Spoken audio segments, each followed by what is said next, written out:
రూపాయలకు పైగానే బకాయిలు ఉన్నాయి అని అంచనా.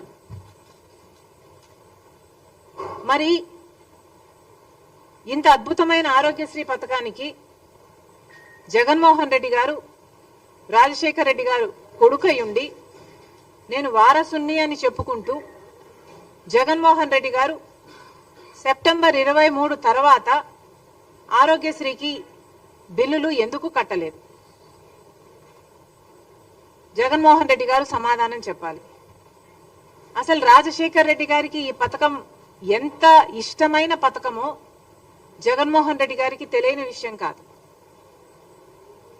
ఇది మా కుటుంబానికి పర్సనల్ గా ఆరోగ్యశ్రీ ఇది డెవలప్ అవుతున్న సమయంలోనే ఇది రాజశేఖర్ రెడ్డి గారికి ఎంత ప్రియమైన పథకమో మా అందరికీ తెలిసిన విషయం.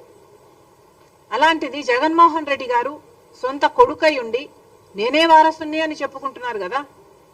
మరి అలాంటప్పుడు రాజశేఖర్ రెడ్డి గారి ఆరోగ్యశ్రీ పథకానికి మీరు బిల్లులు ఎందుకు కట్టలేదో జగన్మోహన్ రెడ్డి గారు సమాధానం చెప్పాలి.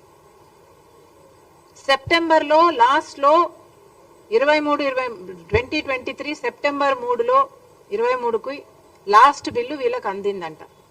దాని తర్వాత మాకు డబ్బులు అందలేదు, మేము ఎలా నడుపుకోవాలి అని వీళ్ళు అడుగుతున్నారు.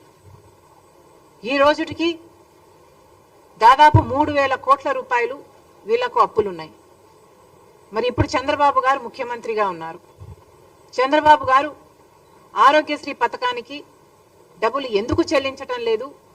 ఈ అసోసియేషన్స్ వాళ్ళు మీ దగ్గరికి వచ్చి వాళ్ళ గోడు చెప్పుకొని ఆరోగ్యశ్రీ CEO దగ్గరికి వెళ్ళి మల్టిపుల్ టైమ్స్ మా గోడు చెప్పుకున్నా కూడా మమ్మల్ని అర్థం చేసుకున్న పాపాన పోలేదు.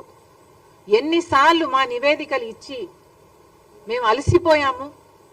ఆ ప్రభుత్వానికి ఈ ప్రభుత్వానికి, రెండు ప్రభుత్వాలకి, అటు జగన్మోహన్ రెడ్డి గారి ప్రభుత్వానికి ఇటు చంద్రబాబు గారి ప్రభుత్వానికి ఇక మేము మా వల్ల కాదు అని వాళ్ళు ఈరోజు అల్టిమేటం ఇవ్వడం జరిగింది.